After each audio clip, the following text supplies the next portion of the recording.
Assassin makes the paladin question his morals with a single phrase. Hi everyone, All Things D&D is back with another story. This story is a brilliant exchange between an assassin and a paladin. Tell us about your moral dilemmas and if you agree with the paladin or the assassin after listening to this. Inani's statement hung in the air like a troglodyte stench. One sentence, a simple statement. That's all it took. What did you say? Valeria said through gritted teeth, her golden eyes flashing dangerously.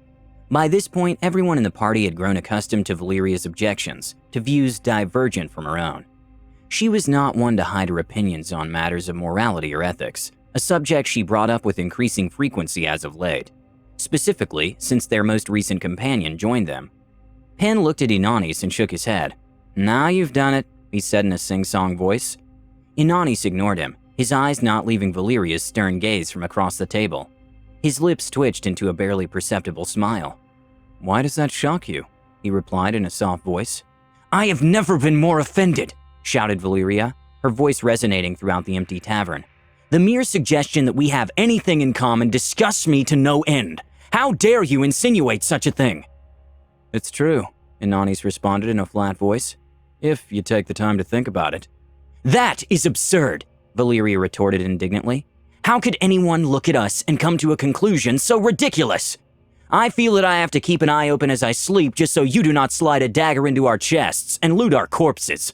No one has that fear for me. Inani's smile disappeared and his eyes hardened. I am no thief. He spoke slowly, emphasizing each word. Valeria laughed. Oh, look at that. Are you trying to show that you have honor? Do not make me laugh. Could you keep it down? Interrupted Arcto from a few tables away, his face still hidden in his spellbook. Valeria lowered her voice. We have all seen your skills, Inanis. The way you pick locks, the manner in which you move about unseen and unheard, how you scale walls with ease. Why else would one be so skilled, if not for larceny? You presume much, Paladin, Inanis responded. I have a name, you know. You have a role, Paladin, just like me, just like the Bard, just like the Wizard. This again? Said Valeria with exasperation. As I said before, your role in this group is far more important to me than your name. Besides, Inanis added with a hint of sarcasm, if I use your name, I might get attached, and attachments can be used as weapons against me. Valeria's only response was a disgusted noise. I am not a taker of things, Paladin, Inanis continued. I am a taker of lives. Sometimes those lives are behind locked doors, other times they need to be taken silently, and other times they lie at the top of towers. Valeria's eyes narrowed. And how is that better? I didn't say it was, Inanis said matter-of-factly, but that does bring me back to my original point. We are not alike, yelled Valeria. Arcto's stern gaze peered over his book. I am sorry, Arcto, Valeria said in a much calmer tone, but I cannot allow such claims to go unchallenged. Arcto grunted dismissively and returned to his book. Valeria turned her attention back to Inanis. You cannot compare what I am to what you are. You are simply a trained killer. Inanis gestured to Valeria's longsword. And you're not? Penn suddenly stood up. I'm, gonna get a drink. Anyone else want one? No? Okay then, bye. He hurried off to the bartender on the other side of the tavern hall. Valeria put her hand on the hilt of her sword, ignoring Penn's attempt to defuse the situation. I was not trained to be a murderer like you. This sword is a tool I use to bring justice to those that harm the innocent and seek to bring evil into this world. My cause is holy and my motives just. How can you claim any similarities to that? Inani strummed his fingers on the tabletop. So you're saying that you would not hesitate to, for instance, smite a foe that consorts with fiends regardless of why? Absolutely not, Valeria said with a hint of pride. Such an evil person would no doubt use that power to nefarious ends, no matter his intentions. Many lives and souls would be spared from the machinations of such beings if my blade put an end to it. So that person deserves to die in order to preserve those that might be adversely impacted? I would say so, yes. So long as the threat is neutralized, what does it matter how it came to be? Be it battle with swinging steel and spells flying, or a silent blade in the ribcage while he sleeps. Dead is dead. I was trained to fight with honor, There is no honor in what you do. I was trained to get results. There are results in what I do. Valeria grinded her teeth. Simply saying we have objectives and missions to carry out does not mean we are the same. That's about as profound as saying dragons and butterflies are the same because they both fly. You are saying nothing. Is that not right, Pin? She called across the room to him. Pin put his hands up. Hey, leave me out of this. Valeria turned back to Inanis. We have choices in this life, Inanis. I choose the path of righteousness and justice. You chose to be a knife in the dark. Inanis' expression turned cold. Again, Paladin, you presume much. I do, Valeria retorted with mock interest. Enlighten me. Inanis tightened his fist, struggling to keep his emotions in check. Whether intentional or not, Valeria had struck a nerve. You come from a prominent family, Paladin. Everyone knows that. You have celestial blood in your veins that your family has used for generations to solidify your place as philanthropists and do-gooders. You had the world handed to you on a golden platter, and you chose to become a holy warrior from a veritable bounty of opportunities. You had your family backing you every step of the way. Inanis leaned forward, his voice dripping with venom. I had none of that. Valeria scoffed. Being poor does not justify being a murderer for hire. I've known many people from all walks of life that had a kind and giving heart, when being selfish and hateful would have been far easier. What's your excuse? I never asked for justification from you, Paladin, Inanis said, and I will not bore you with my life story. I get enough judgment from you as it is. Valeria took a breath and composed herself. I am sorry if I seem overbearing at times, but that's only because I'm concerned for the well-being of my companions. So if you're going to be traveling with us, we need to be able to trust you. Inanis remained silent. Valeria spoke with measured tones. How can we be sure you have the group's best interest at heart when you so readily murder for money? What is stopping you from accepting a contract on our lives from our enemies? Inanis simply looked at Valeria with a blank expression. Well, prompted Valeria. Inanis sighed. I don't expect you to trust me. You would be a fool to do so. Valeria's eyes widened, clearly taken aback by such a bold statement. But, Inanis said quickly, I will tell you this. I'm traveling with you because it suits my needs at the moment. For as long as it continues to do so, my skills are at the disposal of the party. But if I find the need to move on from you, I will do so without hesitation.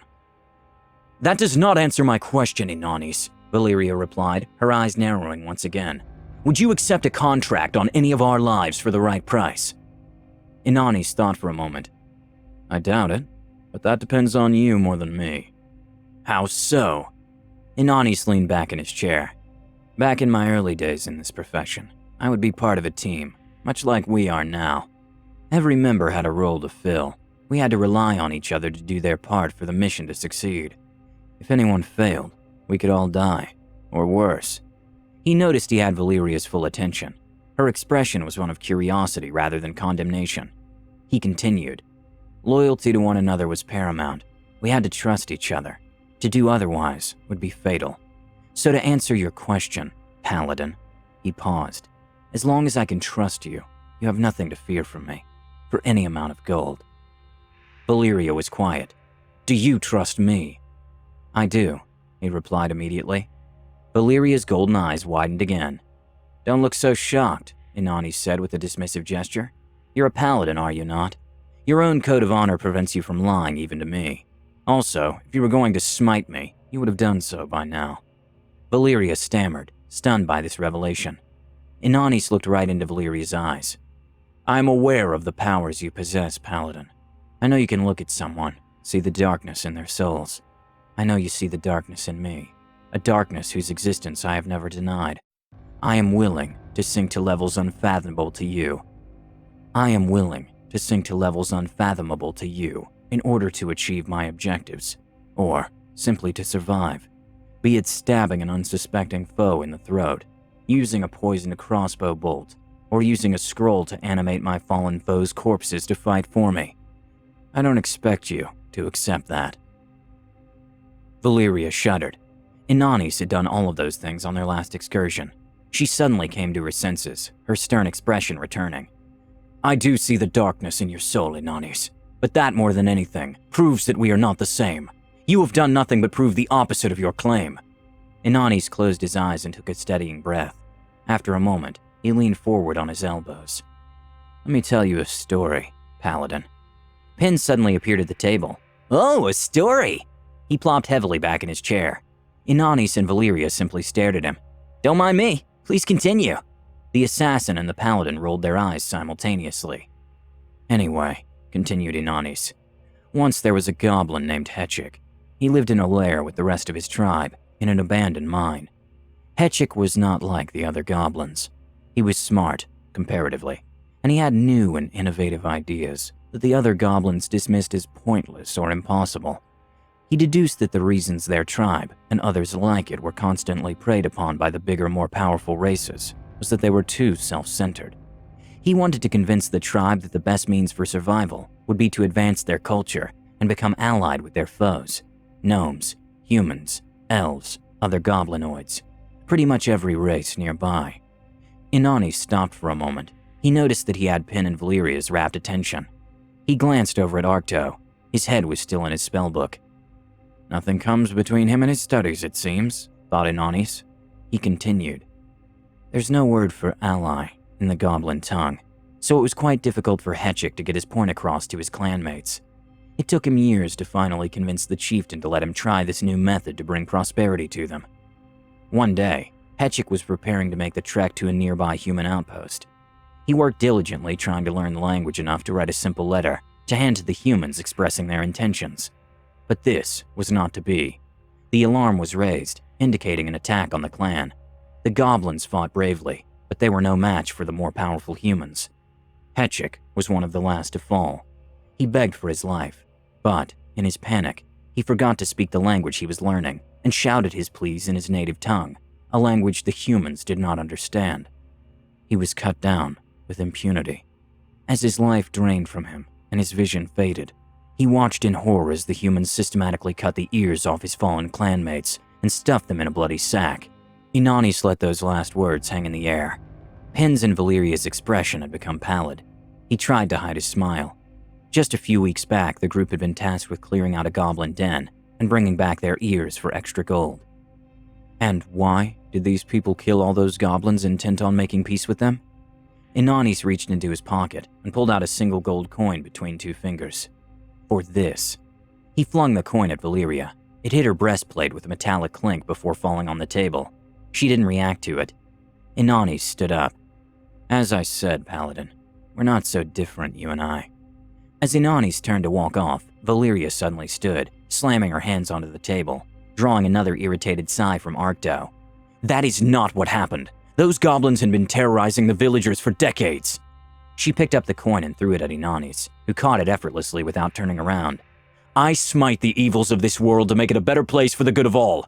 How can you sleep soundly at night with all the terrible things you have done?" Inanis stopped suddenly. He looked over his shoulder at the fiery gaze of the Paladin. Valeria's anger blinded her from seeing the fatigue in his eyes. His thoughts drifted to the crudely written letter folded in his pocket, full of misspellings and grammatical errors, a letter he hid from the rest of the group while they had been collecting goblin ears in a dank abandoned mine. "Once again, you presume much." He turned back around, heading to his room. "Good night, Valeria." So, who is right? Is the Paladin a killer in shiny armor and no different than the assassin? Please let us know what you think and comment below. Don't forget to subscribe to our channel, All Things D&D. Our next video will be posted in 3 days, so stay tuned for more amazing Dungeons & Dragons content.